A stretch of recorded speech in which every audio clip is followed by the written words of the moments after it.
Vamos começar aqui. Minha internet não está 100%, mas acho que dá para levando. Muito bem.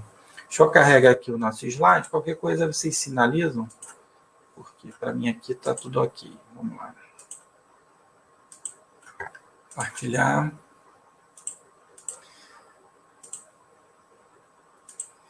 Muito bem. Medo e fobias, né? Então vamos começar primeiramente a nossa reflexão entendendo o que é o medo natural e o medo fóbico ou o medo patológico, tá?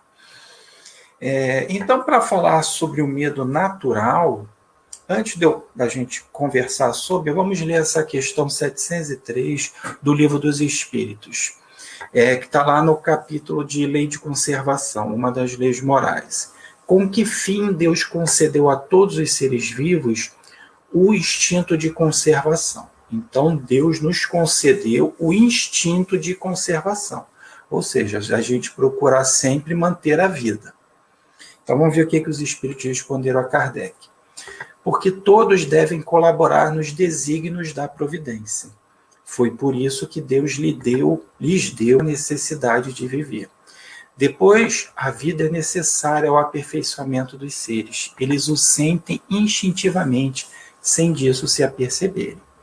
Então, o medo natural, ele faz parte do instinto de conservação. Por isso, aí, medo natural vem da nossa natureza e que ele é necessário, já que nós temos que colaborar com os desígnios da providência, e, claro, para o nosso aperfeiçoamento.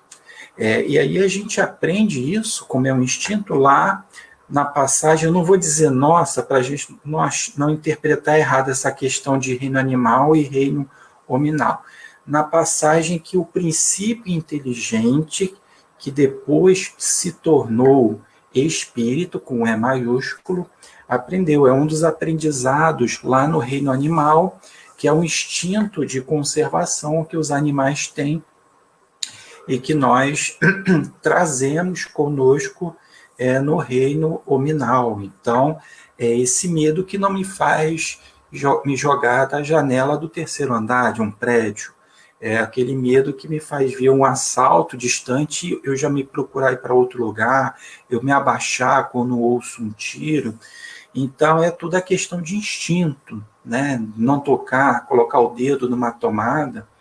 Então, isso faz parte do nosso instinto de conservação, daquela apreensão quando você vai fazer uma palestra pela primeira vez, ou vai fazer aquela apresentação no TCC, aquela ansiedade. Isso são coisas naturais, ok? Mas existe o medo chamado de medo patológico, também conhecido como fobia. E antes da gente falar sobre ele, é importante lembrar que o medo, é uma reação psicológica e fisiológica natural, que é a nossa resposta a alguma ameaça ou perigo, né? Ou mesmo a antecipação de uma situação que venha a nos causar essa apreensão. Vamos agora, então, ver o medo patológico. A Joana de Anjos, ela tem vários textos referentes ao medo, tá? Mas eu peguei só um trechinho do livro O Homem Integral, pelo espírito Joana de Anjos, e a psicografia do Divaldo Franco, que ele é o segundo livro, ou o primeiro, eu não me recordo se ele é o primeiro ou o segundo livro na série psicológica da Joana de Anjos, tá? Ela diz o seguinte, falando acerca desse medo patológico. Decorrente dos referidos fatores sociológicos, das pressões psicológicas, dos impositivos econômicos, o medo assalta o homem, empurrando-o para a violência irracional ou amargurando-o em profundos abismos de depressão. Então perceba aí que esse medo já não é um medo natural, não é um medo, porque é um medo que já nos limita, né? E aí ela fala de alguns fatores que podem ser o gatilho para que a gente adquira alguma fobia, embora muitas delas são de vidas passadas, vamos falar sobre isso. que é o quê? Pressão psicológica, né? Às vezes no trabalho, no emprego, né?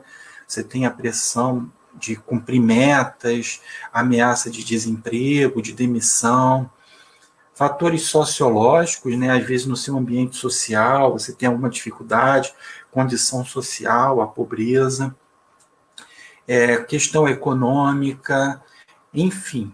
E aí muitas vezes você se torna uma pessoa violenta de uma forma irracional, depressão, ansiedade, porque a fobia, segundo os especialistas, ela é um medo excessivo e irracional, tá? Então, um medo irracional, é um medo que quem não tem, olha para a pessoa que é fóbica e fala, como é que ele tem medo disso, né? E ele é desencadeado pela exposição, né, ou antecipação de uma determinada situação. Não necessariamente é você ficar exposto à situação ou ao objeto. A mera antecipação da possibilidade desse encontro já detona isso.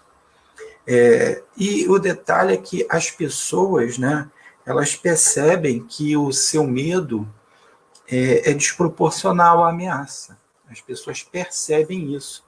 No entanto, ela não consegue se controlar, ela não consegue vencer isso, apesar de reconhecer que isso é desproporcional. Tá? E aí isso leva, deixa eu acertar aqui, isso leva a ansiedade, depressão, vários outros complicadores, aí, consequências desse medo fóbico, né? Dessa fobia. Tá legal? Muito bem. Os especialistas colocam algumas características para que se possa identificar se é uma fobia, sem que a gente se prenda exatamente 100% nisso, mas são ideias, né? Fatores que podem ser indicadores, vamos melhor dizendo, indicadores que podemos ter aí um caso de fobia. Em primeiro lugar, o contato com o objeto que é temido, ou a situação, ou mesmo a mera possibilidade de contato, aí desencadeia uma ansiedade intensa. Então, o coração dispara, você começa a sentir, pode sentir calafrio, começa a respirar de maneira acelerada, falta de ar, enjoo, formigamentos nas mãos e nos pés, dor ou aperto no peito. Então, isso começa, né, o seu psicológico começa a interferir no seu corpo físico. Ao mesmo tempo, o indivíduo pode ter o impulso de sair o mais rápido possível daquele lugar ou ficar paralisado, ele não consegue, ele fica paralisado ali, ele não consegue sair daquele local, ele fica sem reação. Às vezes pode começar a chorar ou a gritar de desespero, né? Então isso é um indicador. O segundo é que a situação temida ela passa a ser evitada, ou o contato com estímulo fóbico é suportado com sofrimento intenso. Então a pessoa evita qualquer possibilidade de contato, tá, com esse estímulo fóbico. Ou quando tem que passar por ele é um sofrimento imenso, tá? É um sofrimento imenso, tá?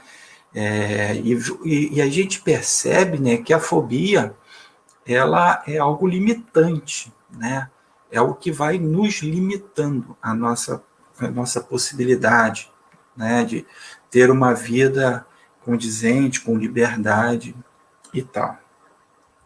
E o terceiro é que e aí vem a diferença do medo fóbico, patológico, para o medo natural, é porque o temor ele interfere significativamente na rotina, no trabalho e nos relacionamentos sociais.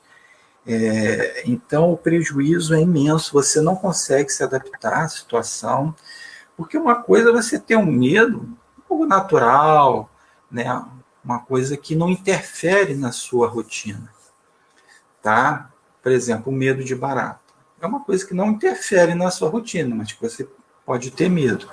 Mas há situações, por exemplo, medo de lugar fechado, que isso pode te limitar, porque você imagina, você tem tem a possibilidade de arrumar um emprego que é no 10º andar de um prédio. Você vai subir a escada, subir e descer a escada todo dia, 10 andares, com receio de pegar no elevador, né? Ou você tem medo de altura, enfim.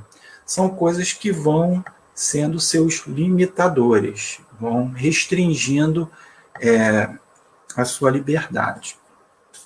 Não bastasse isso, alguns especialistas falam, depois eu vou citar exemplos, tá? Para a gente não ficar só na parte teórica, tá?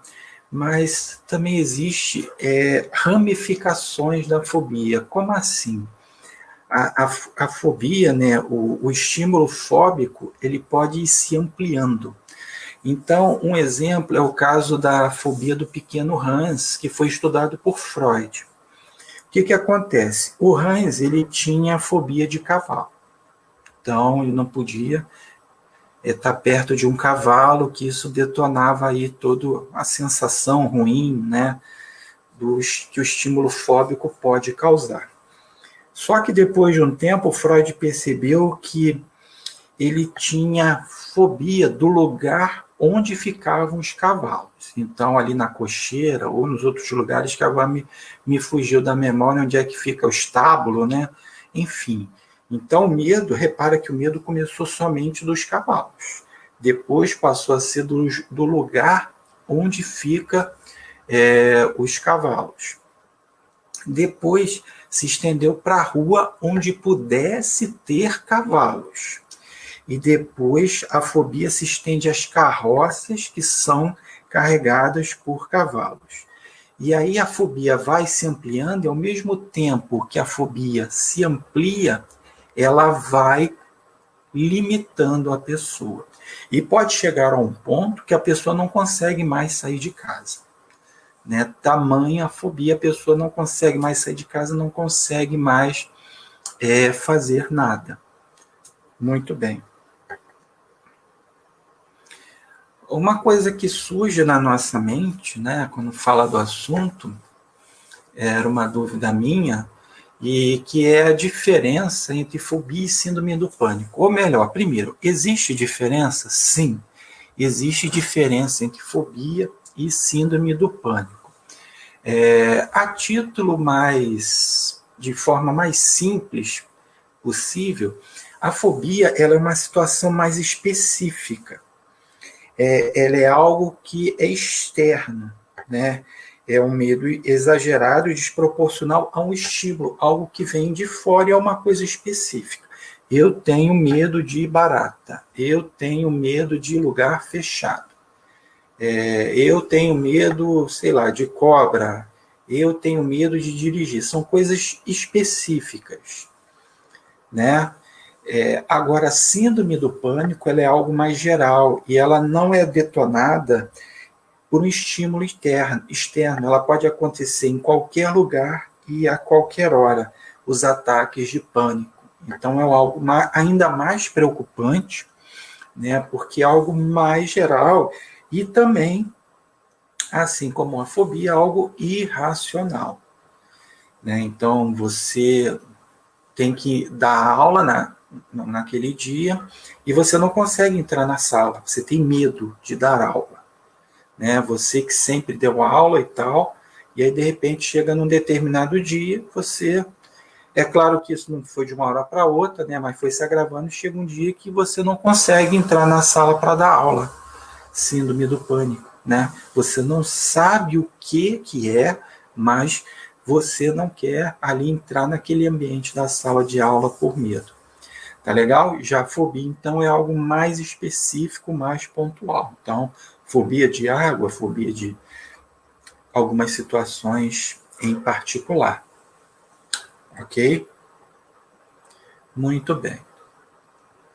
Agora vamos ver exemplos, né, mais práticos aí para a gente possa entender os aspectos que podem ser as causas do medo, né? Um é relação com a vida passada, tá? Então eu peguei esse exemplo aí, que eu retirei do livro No Mundo Maior, pelo espírito André Luiz, Psicografia de Chico Xavier. Então André Luiz foi com Calderaro, que é o o mentor do André Luiz nesse livro, foram ver um doente lá que estava quase que imóvel na cama, né? Olhar vagueante, beirando já o estado de loucura. E aí o André Luiz quer saber o porquê que ele está naquela situação, aquele encarnado, né? Como se fosse um esquizofrênico. Ele dá o nome lá na doença, que eu agora não me recordo, mas é algo muito voltado para a mente, né? A mente em desalinho, completamente desajustada. Então, André Luiz fala o seguinte: o neurastênico, mas calmo agora, narrou com serenidade. Nosso irmão enfermo teve a infelicidade de apropriar-se indebitamente de grande herança, depois de haver prometido ao genitor moribundo velar pelos irmãos mais novos, na presença destes. Ao se sentir, porém, senhor da situação, desamparou os manos e expulsou-os do lar, valendo-se de rábulas bem remunerados, desses que sem escrúpulos vivem de inquinar os textos legais. Então o pai, né, já no leito de morte, deixa eu ver aqui, tá? O pai no leito de morte pediu para ele cuidar dos irmãos mais novos, né? E da herança, né, para dividir entre todos, cuidar dos irmãos mais novos. E aí esse que na vida atual está completamente destrambelhado no aspecto aí mental, o que ele fez? Ele abandonou os irmãos, ficou com a herança, expulsou os irmãos do lar. E olha as consequências aqui. 2 deles morreram, 2 dos irmãos morreram no sanatório em Cáceres da indigência, minados pela tuberculose que os surpreendeu em excessivas tarefas noturnas. E o outro desencarnou em míseras condições de infortúnio, relegado ao abandono antes dos 30 anos, presa de profunda avitaminose, consequente da subalimentação a que fora compelido. Então, a desencarnação dos irmãos veio como consequência do abandono dele, né, desse que hoje está encarnado. Então, a situação em que os irmãos mais novos ficaram, eles desencarnaram, alguns no sanatório, o outro com 30 anos, né, morreu jovem, mal alimentado. A vitaminose aí deve ser falta de vitamina, né, entendo que seja assim, enfim. Olha toda uma consequência que a ganância dele causou. Sentindo-se incriminado no tribunal da própria consciência, começou a ver perseguidores em toda parte. Então ele, com a consciência de culpa, começou a ver perseguidor em toda parte. E aí vem o estado de loucura nessa reencarnação. Adquiriu assim fobias lamentáveis. Então, da onde é que ele adquiriu as fobias, os medos dele? Foi desse trauma, disso que ficou, foi dessa ação dele numa vida passada. É o que está lá. A gente pode plantar o que quiser, mas a gente vai colher aquilo que nós plantamos. Para ele, todos os pratos estão envenenados, desconfia de quase todos os familiares e não tolera as antigas relações. Ele acha que todo prato está envenenado, desconfia de todos os familiares, não tolera as antigas relações. Boa noite, Nonato, seja bem-vindo. E ele já está, no livro, ele diz que ele já está em vias já de transformar, de entrar na loucura. Só não entrou ainda porque tem um familiar desencarnado que está dando um suporte ali, mínimo permitido, porque ele tem que passar pelaquela dificuldade de acordo com o que ele fez. Então, aí a gente vê que muitos das nossas atitudes no passado vêm agora através de fobias, problemas muitas vezes de loucura, e vê que, pelo menos aí eu não me recordo, mas acho que não, nenhum dos irmãos está obsediando ele, tá? Ele que está se auto-obsediando, tá legal? Porque é a complexo de culpa que está fazendo com que ele passe por esse processo. Então, que a gente pode pensar que os irmãos vão cobrar ele. Nesse capítulo não fala dos irmãos, né? Deve estar ou perdoaram-no ou estão sendo cuidados em outro lugar. O fato é que ele, com a culpa dele, né, no inconsciente dele, ele adquiriu essa fobia, ok?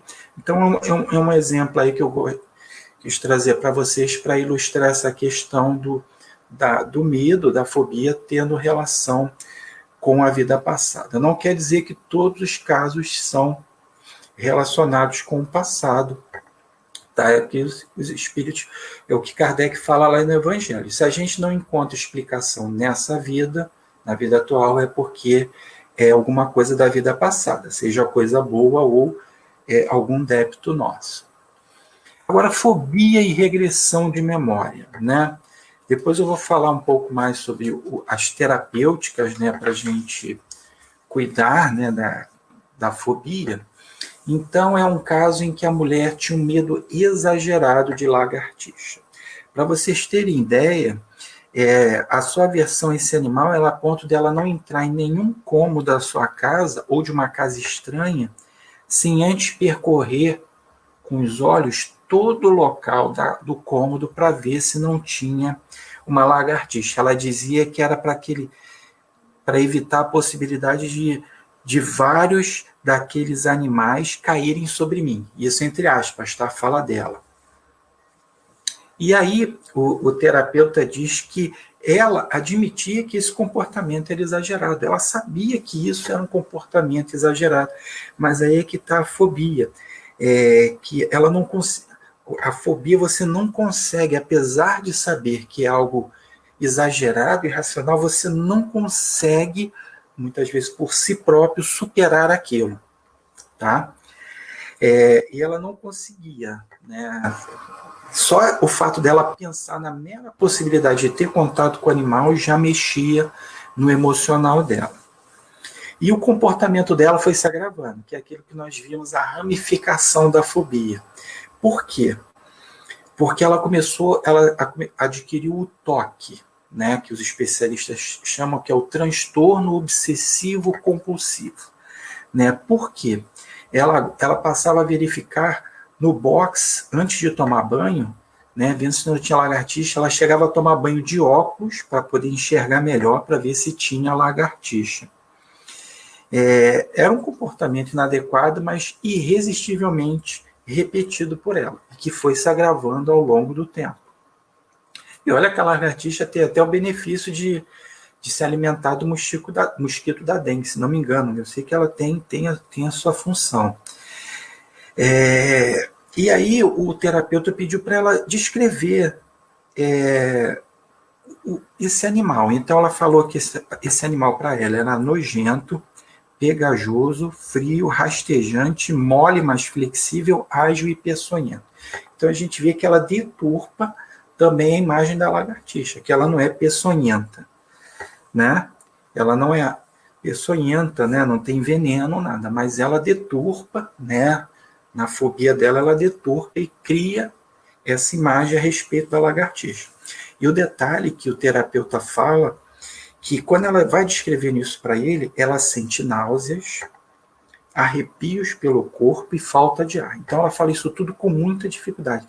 Vê que só falar sobre a lagartixa, o que já interfere no seu emocional. E aí o que esse terapeuta fez? Fez uma terapia, uma regressão de memória, em que o terapeuta, ele não vai ver toda a sua vida passada, ele vai naquele ponto em que ele acredita que possa estar ali o trauma, tá? E aí ela, no processo terapêutico, né, de regressão de memória, ela é levada no passado e se vê como uma jovem pobre que perambulava sobre a rua, tá? Como mendiga, como tantos outros desabrigados ali daquela época. Era um grupo de cerca de 20 pessoas. Parece que havia uma grande crise social naquela época, muito parecido com o contexto de hoje, né, que muitas pessoas foram para as ruas, né, estão em situações de rua, porque perderam o emprego, não tiveram como pagar aluguel, então lembra muito o contexto atual. E aí, a personagem, né, dessa mulher foi apanhada pelos guardas do local. E ela foi colocada num calabouço frio, né, não entrava luz, faltava água, comida, as condições ali eram péssimas, né? E aí, em poucos dias, as pessoas ali presas foram se enfraquecendo, e para piorar a situação, a descrição agora é forte, tá? Para quem tem fobia de negócio de cobra, vai ser agora, tá? Eles abriram uma janela na parte superior, né? Só que não dava para ninguém tentar fugir, e começaram a jogar cobras para cima deles. Né? E aí começou a cair cobra sobre as cabeças dele, que aí lembra a fala dela, justificando a vasculhar os cômodos para ver se tem lagartixa. Ela dizia que era para evitar que vários daqueles animais caíssem sobre ela. E aí o que acontece? Eles, como já estão frágeis, debilitados, eles não conseguem reagir contra as cobras. E aí o clima de desespero e de dor, né, só de ler já me faz ficar bem apreensivo. E eles foram picados várias vezes. Aí chega um momento que ela cai no chão, isso ela narrando no processo terapêutico, ela cai no chão e ela guarda na memória uma imagem bem forte, que foi os seus últimos momentos, né? Que ela já estava prestes a desencarnar, que ela vê a cobra passando por cima do seu corpo, o corpo dela já inchado, todo dolorido, só que ela não tinha força nenhuma para lutar contra aquela situação. Então, e aí a gente começa a entender aí, e aí, claro, o terapeuta, com o seu conhecimento, a sua bagagem, pôde começar a trabalhar com ela esse trauma, né, que veio lá da vida passada, em que ela comparou aí a situação da lagartixa com a cobra. Mas não tem só isso.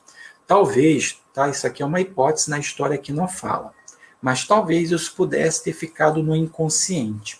Acontece que houve um evento desencadeador, que é o que os especialistas costumam usar. Por quê? Porque na infância dela, nessa encarnação atual, ela foi surpreendida e acordou com uma lagartixa em cima do seu corpo. E aí ela se assustou, e aí o susto e o medo foram incontroláveis. Ela teve um choro compulsivo, repetia para a mãe o asco, com aquela imagem muito forte para ela. E aí o terapeuta chamou esse evento de evento desencadeador, porque trouxe do inconsciente dela esse trauma que ela teve numa existência passada, que até então não havia se manifestado. Mas esse evento na infância dela, na encarnação atual, desencadeou esse trauma da vida passada, né? Por isso que foi importante para o processo dela esse trabalho da regressão da memória. Porque ela começou a associar a lagartixa com a cobra, ainda que inconscientemente. Né? E aí, todo um processo terapêutico aí para que ela pudesse ser curada, mas antes de buscar a cura, um tratamento, precisa descobrir a causa. Né? No caso dela, a causa estava no passado e que foi despertada, né? Evento desencadeador, a gente poderia chamar de gatilho, né? Foi o gatilho que veio à tona do inconsciente dela. Isso daí a importância, né? Boa noite, Wanda, seja bem-vinda. Daí a lógica, né, da doutrina espírita explicando, né, as causas, né, dos nossos problemas. Se você não acredita na imortalidade da alma, como é que vai explicar isso? Né? Muito bem. Vamos avançar aqui. Agora são duas histórias, tá, que faltam para a gente finalizar. Eu peguei duas histórias da Revista Espírita, né, essa obra fantástica, né, ou essas obras, né, que são, no caso, 2 volumes, e que a gente estuda muito pouco, eu falo por mim, e que tem histórias ali que você não encontra nas outras obras da codificação, Gênese, Livro dos Espíritos, porque ali, como se era uma revista, né? Então era uma tribuna espírita, então Kardec lia cartas que chegavam a ele com várias situações, submetia ao seu crivo, ao crivo dos espíritos, e aí ele recebeu uma carta falando sobre a influência do medo, né? E a gente vai ver a relação do medo com a influência espiritual. Então vamos ler aqui um trecho. O trecho é grande, eu peguei só algumas partes. Ontem o Dr. F voltava para casa após ter visitado alguns clientes. Numa dessas excursões haviam lhe dado como amostra uma garrafa de excelente rum, vindo diretamente da Jamaica. O médico esqueceu no carro a preciosa garrafa. Lembrando-se algumas horas mais tarde, saiu para reavê-la. Declarou ao chefe da estação que havia deixado em uma de suas carruagens uma garrafa de veneno muito violento, e o exortou a prevenir os cocheiros para ficarem atentos e não fazerem uso daquele líquido mortal. Então o médico ele esqueceu a garrafa na carruagem dele. Naquela época não tinha carro, né, era carruagem, e falou para o responsável ali, uma espécie de estacionamento de carruagem, para avisar ninguém a mexer, né, os cocheiros, que eram os motoristas, para não mexer que ali tinha um líquido mortal, ou seja, tinha uma espécie de veneno. Por que ele falou isso? Para ninguém tomar. Né? Então ele falou, não deixa ninguém beber não, porque ali tem veneno. Né? Porque ele queria saborear lá o rum. Né? E olha o que aconteceu. Mal o doutor F entrar em seu apartamento, vieram preveni-lo a toda a pressa de que três cocheiros da estação vizinha padeciam dores horríveis nas entranhas. Teve grande dificuldade para tranquilizá-los e persuadi-los de que haviam bebido excelente rum e que sua indelicadeza não poderia ter consequências mais graves do que uma severa suspensão infligida de imediato aos culpados. E aí o médico falou, não, gente, aquilo não era veneno, eu falei aquilo de brincadeira para ninguém tomar. Olha só, quando o chefe lá do estacionamento falou para eles, não é para tomar aquele vinho, aquele rum, aquela bebida não, que é veneno. E eles, caramba, já era, já tomamos. E aí eles começaram a se sentir mal. Mas eles tomaram uma garrafa de rum. Você vê o quanto que a gente pode causar medo nos outros, né? Você vê que foi tudo mental, né? Foi tudo emocional. E para a gente ter certeza, vamos ver o que São Luís fala sobre isso, tá? Se poderia ali aquele rum ter se transformado num veneno ou se foi fruto da imaginação.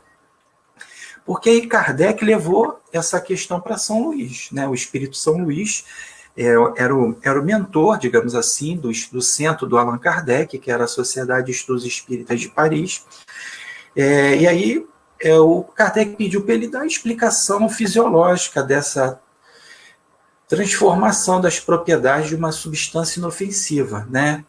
Então, o Kardec está perguntando se houve uma transformação das propriedades da substância, ou seja, se aquele rum se transformou de fato no veneno, para que aqueles cocheiros que beberam lá a garrafa de rum tivessem passado mal. E aí São Luís diz o seguinte, vosso raciocínio é bastante justo no que diz respeito à imaginação. Mas os espíritos malévolos que induziram aqueles homens a cometer esse ato inconveniente fizeram passar no sangue e na matéria um arrepio de medo, que bem poderia chamar de arrepio magnético, o qual distende os nervos e produz uma sensação de frieza em certas regiões do corpo. Como sabeis, qualquer frio na região abdominal pode provocar cólera, realmente, né? Pois, tanto que quando a gente fica nervoso, às vezes dá dor de barriga, né, dá vontade de ir no banheiro, pois um meio de punição que diverte os espíritos que fizeram cometer o furto e, ao mesmo tempo, os leva a rir à custa daqueles a quem fizeram pecar. Mas, em todos os casos, a morte não aconteceria, há somente uma lição para os culpados e divertimento para os espíritos levianos. Ou seja, os espíritos podem modificar a propriedade de uma substância e torná-la venenosa? Pode, está lá no Livro dos Médiuns, Laboratório do Mundo Invisível, mas não foi nesse caso. foi simplesmente a imaginação, e aí entra a influência espiritual.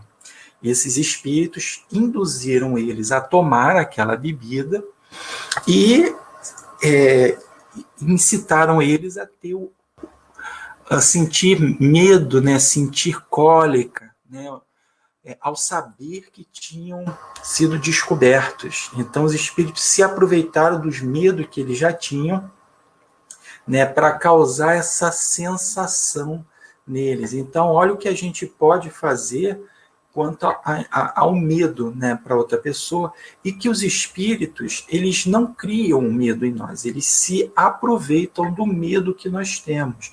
Então, se eu tenho medo da violência, e aí eu preciso sair, os espíritos ficam, de alguma forma, influenciando com relação à violência. Tem no Obras Póstumas, e acho que na Gênesis também, a fotografia do pensamento. Então, os obsessores vão jogando imagens, né, de cenas de violência, de medo, de terror, para que aquilo possa potencializar um medo que eu já tenho. Nesse caso aí, esses espíritos fizeram isso para se divertir, né? Então eles riram, se divertiram, né, dos cocheiros lá que tiveram aí a sensação de ter passado mal. Mas existem casos, sim, que os espíritos têm uma intenção mais malévola, vamos dizer assim, que é realmente te limitar, porque o medo ele é limitante, o medo nos paralisa. Lembremos da parábola dos talentos, quando o que enterrou o talento diz para o Senhor: por medo enterrei o teu talento. Então Jesus está falando aí da questão do medo como sendo paralisante. Então vê também com relação à educação com as crianças, essas mentes frágeis, ainda em formação, com quem a gente fala, para a gente não criar ou despertar, se ele já tem algum trauma do passado, algum medo, né? Cuidado que o bicho-papão vai te pegar, o moço que passa de noite vai te levar, porque isso pode ter um impacto drástico na mente daquela criança, né? Que pode crescer e adquirir uma fobia proveniente de algo que a gente falava, com a intenção até de educar, de prevenir, mas uma aplicação indevida, né? Muito bem. E aí, para finalizar a questão dos exemplos, mais um exemplo da Revista Espírita. O da anterior foi na Revista Espírita de 1858, tá? Esse foi na de 1869, que foi o último volume, né? Foi até março, abril, porque depois... até março, né? Que depois veio a desencarnação de Allan Kardec. Então, um caso de loucura causada pelo medo do diabo. Isso é uma coisa que Kardec comenta, se não me engano, na introdução do Livro dos Espíritos, o quanto é danoso para a sociedade, para um ser, a imposição do medo do diabo. Então é o seguinte, tinha um senhor espírita, né, paupérrimo, mas que ao descobrir o espiritismo, naquela época estava iniciando, né, 1869, ele encontrou um apoio para a fé dele, né, para seguir a sua vida, apesar de todas as dificuldades. Era uma pessoa extremamente benévola, solidária, caridosa. E aí, num dia, quando ele estava dando passeio, ele narra o seguinte: um dia, num de seus giros, encontrou uma jovem viúva, mãe de várias crianças, que após a morte do marido, a quem adorava, perdida de desespero e vendo-se sem recursos, perdeu a razão completamente. Então, ela entrou em desespero após ter perdido o marido, né? Perdido aí na concepção dela, né? A gente sabe que não perdemos ninguém.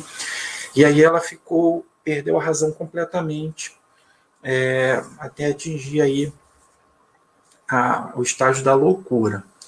E aí esse senhor espírita, atraído aí, como ele diz, pela simpatia para essa grande dor, procurou ver essa infeliz mulher, a fim de julgar se seu estado era irremediável. Então ele foi lá tentar ajudá-la.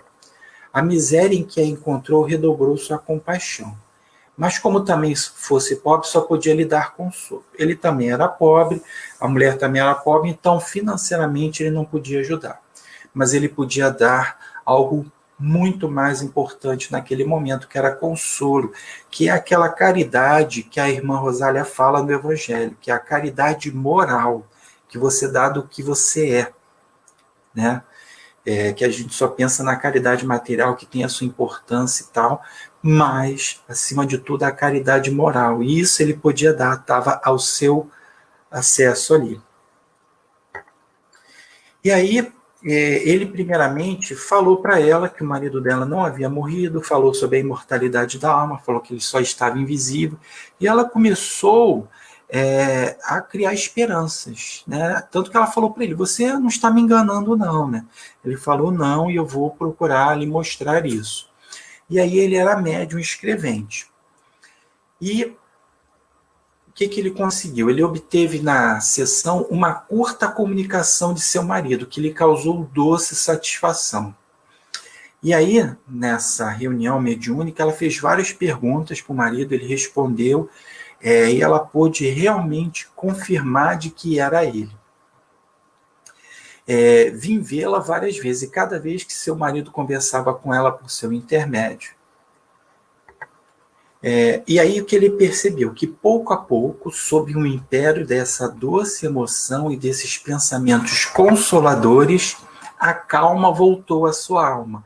A razão lhe voltava a olhos vistos e, ao cabo de alguns meses, estava completamente curada e pôde entregar-se ao trabalho que devia alimentá-la e aos filhos. Olha só o que o conhecimento da imortalidade da alma pode fazer com um ser humano e, consequentemente, com uma sociedade, né? Quando isso realmente for uma crença geral, olha o que ela pode ajudar. Quantos não chegam ao estado da loucura por não terem essa possibilidade de saber que aquele seu ente querido, que está ali, só que está invisível, a imortalidade da alma, a reencarnação. Aqui está uma história verídica que Kardec nos trouxe e que está lá na Revista Espírita, né?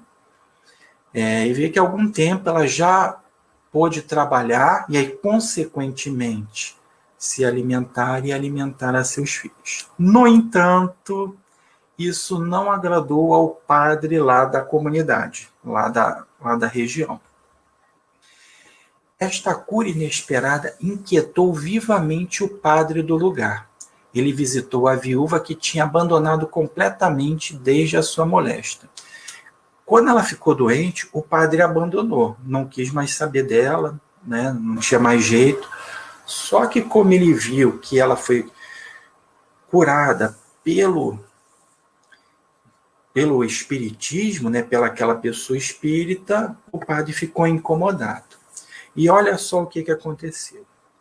Aí, todo bem no qual eu pusera tanta perseverança em produzir ia ser destruído. O cura fez vir a infeliz viúva à paróquia, começou por lançar dúvida em sua alma. Então, tudo que esse senhor fez por ela e foi destruído pelo padre, que mandou chamá-la até a paróquia e começou a colocar na cabeça dele que aquele que apareceu era o demônio e que esse senhor espírita estava a serviço do demônio e que aquele que falou com ela era o demônio, que era obra do demônio, e tanto que ele falou na cabeça dela, né, que ela retrocedeu e ela ficou pior do que estava antes.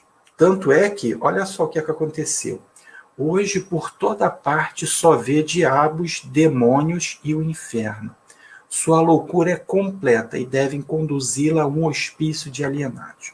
Ou seja, ela ficou pior do que era antes.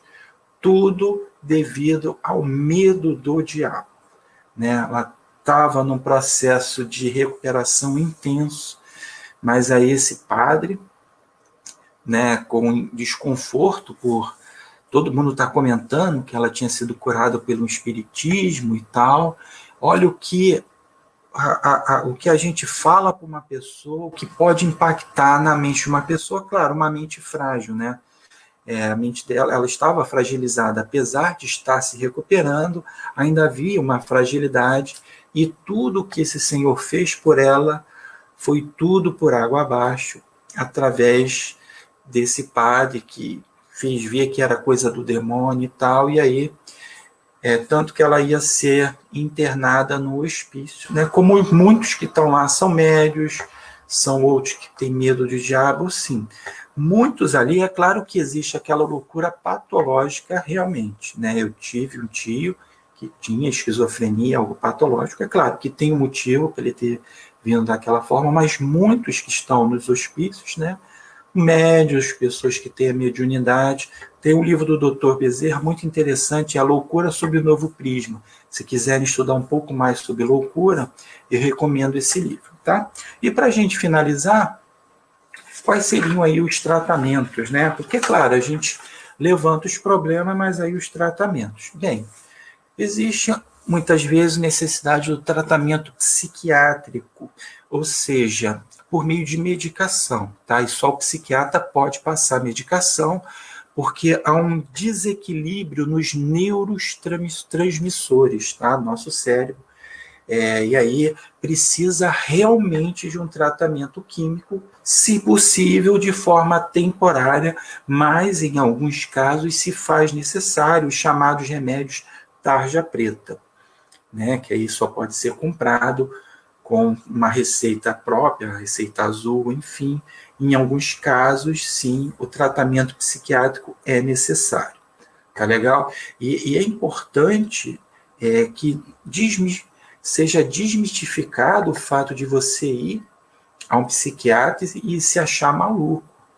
Isso é um mito, uma lenda, né? Todos nós temos algumas dificuldades e muitas vezes precisamos, né? Às vezes é o estresse, a ansiedade, eu já precisei, então não é vergonha nenhuma, né? Porque muitas pessoas deixam de recorrer ao psiquiatra com medo do que os outros vão falar.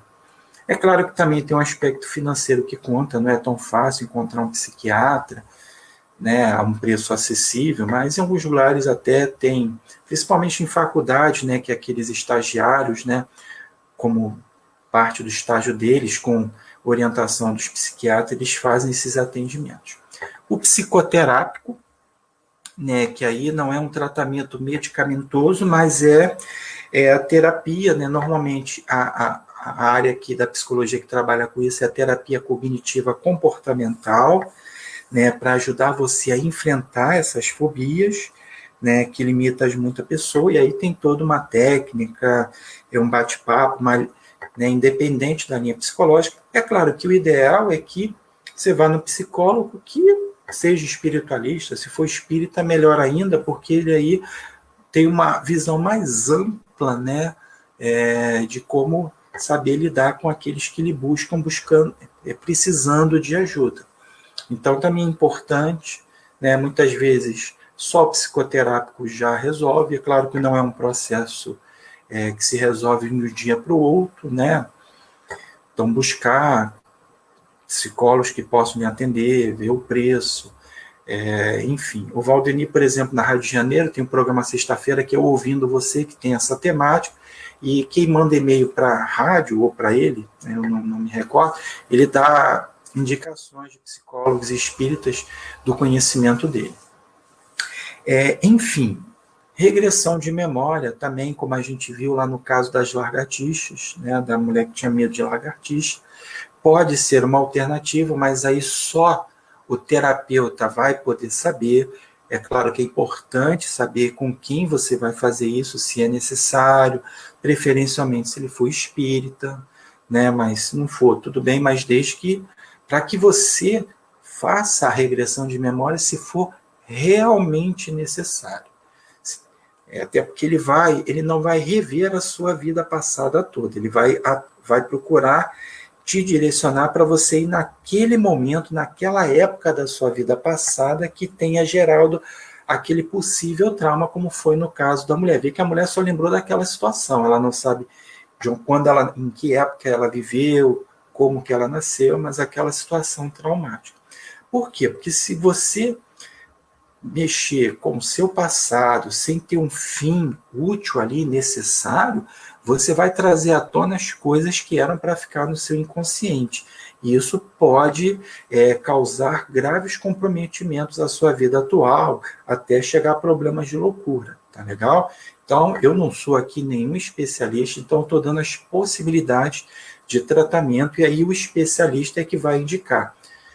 O psicólogo, o psiquiatra, terapeuta e por aí vai. E claro, né, a gente não poderia deixar de falar do tratamento espírita, a evangelioterapia, né, as leituras edificantes, o passe, água fluidificada, o estudo do evangelho no lar e, acima de tudo, a sua transformação moral. Porque de nada adianta um psiquiatra, um psicólogo, terapeuta, fazer regressão de memória, assistir palestra, ler livro edificante, tomar passe, se nós não mudarmos a nossa conduta, né, em querer sair daquela situação, tá? Mas a gente não pode pensar somente no tratamento espírita. Há casos, sim, que a gente precisa de ajuda especializada. Tá legal? Não necessariamente os 4, tá? Mas são os tratamentos aí possíveis que podemos fazer caso nós venhamos a ter aí algum tipo de fobia. Tá legal, meus amigos? Vou interromper aqui o compartilhamento, porque era isso aqui que eu tinha para trazer, essas reflexões aqui. Tá legal? Então, agradeço aí mais uma vez a participação de vocês, né? Contribuindo aí com os comentários, né? E, acima de tudo, com a presença aqui no nosso estudo. Tá legal? Então, vamos fazer a nossa prece de encerramento. Mestre amado, amigos espirituais, obrigado pela oportunidade de estudarmos aqui mais uma vez. Entendemos a importância, né, de trabalharmos as nossas dificuldades, as nossas fobias, ou ajudar aqueles que nos são queridos, os entes queridos, familiares, amigos, que porventura estejam passando por essa dificuldade, que possam encontrar em nós um instrumento para que possamos ajudá-los, assim como na história daquela senhora que encontrou aquele espírita explicando sobre e comprovando a imortalidade da alma. Então, que possamos ter uma boa noite, um bom final de semana, em paz, refletindo sobre tudo o que aqui lemos. Muito obrigado, que assim seja, graças a Deus. Muito bem, meus amigos, muito obrigado aí, um bom final de semana a todos, uma boa noite, tá? Tchau.